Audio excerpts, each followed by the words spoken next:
Persona fans, and welcome back to Trinity Soul Tuesdays, the show where I cover an episode of Persona Trinity Soul every 2 weeks and encourage you all to watch along with me.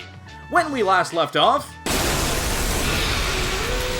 And on today's episode, young Ryo has a dog. Well, that was fun. Moving on. Ito and Narasaki are talking about the event from 3 days ago. You know, the one where... Well, the good news is there were no deaths. I mean, except for... But that Berserk persona did cause a lot of people to develop apathy syndrome, and it's being compared to another event from 10 years ago where waves of people all got it at once. Tako and Jun both meet up in Shin's room to look at the statue of Cain that Shin made. Tako reminds Jun that it's good to know Ryo is alive, even if they don't know entirely what's going on right now. While Shin is being stalked by Konoru.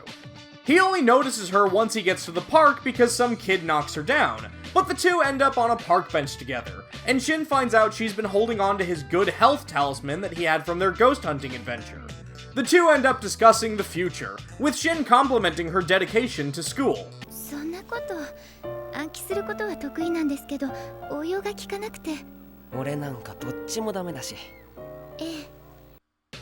No, what I meant to say was you're artistic, athletic, kind, and your dick is so huge that...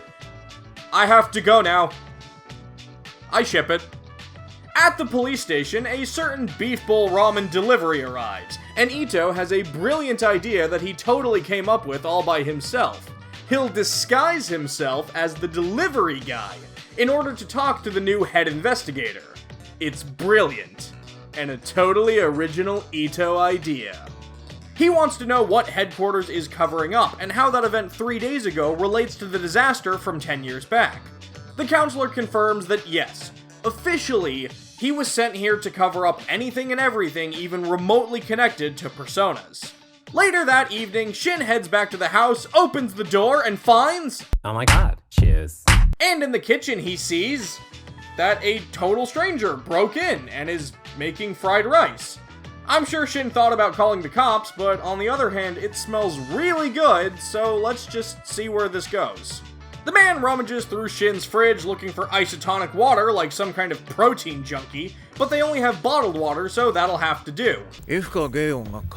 I need an adult. Oh, that's better.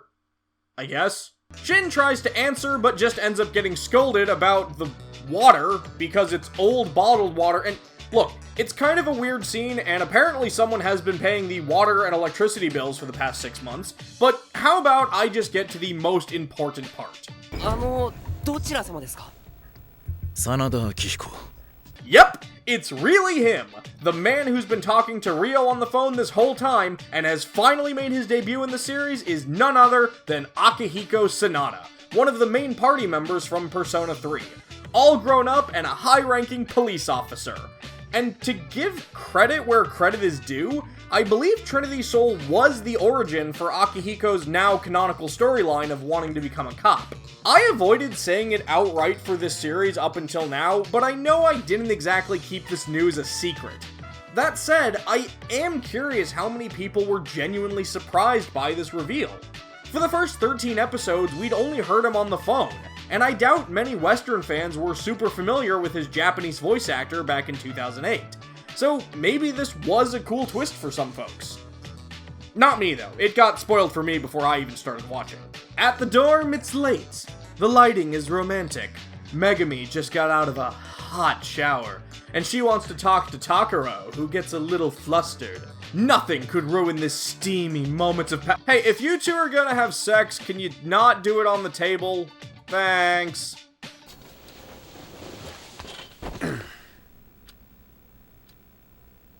Alright, I guess we're having that talk. Akihiko and Inui are taking turns explaining everything that's going on to the gang. Akihiko tells Shin more about Mari-Veto, Much like Strega from Persona 3, they are not natural persona users. They were all orphans from the disaster 10 years ago. The personas they use were forcibly implanted inside of them. They use these artificial personas, known as complex personas, to rip out and absorb people's real ones to strengthen their own, which causes the victims' bodies to get turned inside out, which is what Headquarters calls the reverse cases. We already knew all of this, but to be fair, I don't think Shin did, so this is more about bringing him up to speed than us. We learned that the police used rumors from kids regarding shadow extraction to narrow down which kids had the strongest persona latent abilities, which is how Ryo was able to make his list. Unfortunately, the Mari-Veto used those same rumors in order to find their victims, and they had a more effective way of finding these kids since the police weren't able to protect so many of them. There were so many needless victims just because the Mari-Veto managed to stay one step ahead of them. Oh, and Jun is here too. He's actually been here the entire time. Sorry, Jun, we didn't save you any dinner. Akihiko tells them that he and Ryo were part of a plan to create a team of elite persona users that specialize in supernatural cases. It was going to be called the Shadow Operatives. Or something much less lame than that. But within a year, the plan fell apart because they ran into a weirdly specific problem, and that problem was... 年齢制限だ。きっかり何歳までと決まっているわけじゃないが、少なくとも一人前の警察官と呼べるに至った者にペルソナを発現させることはできなかった。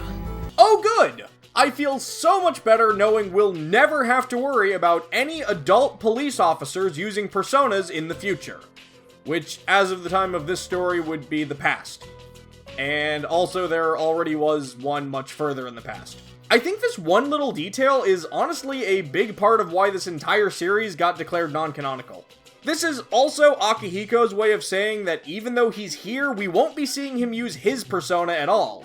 And to that I say, call me Caesar, because I am feeling some massive blue balls right now. Hey, but wait, Ryo was an adult persona user. How did he keep using his? Well, it turns out those pills that Ryo and the Mari-Veto were taking are suppressors. Now, I'm not sure if these are supposed to be the exact same suppressors from Persona 3, but the main idea is that taking these pills stop your complex persona from going berserk. But if you have a natural persona, you can delay the loss of your persona? I'm not really sure how taking something that suppresses your power lets you continue using it. Maybe it's like multiplying negative numbers or something. What this boils down to now is this. The Mari-Veto needs to be stopped, and Akihiko wants to put together a team of teens with strong personas to end this threat once and for all. They'll have some support from the police force, but even people above Akihiko seem to be fighting on the other side. It's a thankless task, but one that needs to be done. So who's in? Everyone seems to be dwelling on this news pretty hard, with Shin and Jun still clearly having some questions for Ryo that they'll have to ask next time they see him. The next day, Shin is visiting his parents' and sister's grave when he runs into Ito, who was also coincidentally visiting a dead relative. The two make it clear they're all in this together, with Ito reminding Shin to consider his brother's feelings. And that is where this episode ends. You know, for an episode that was mainly exposition, I found myself enjoying it. Maybe part of that was just the excitement of seeing Akihiko, or the fact that it finally feels like the party members are aware of their end goal and are getting ready to team up. In a weird way, much of this episode seems like stuff that should have been established much earlier in the series, but for only the second episode of Part 2, it's giving me hope for the rest of the series. Those of you that are watching along at home, what did you think of this episode? Let me know in the comments below, and I'll see you all again in 2 weeks, but for now, so long! On the next episode of Trinity Soul Tuesdays, we'll see if Wakasa's brother can last longer in a fight than he can. I'd say his chances are pretty good.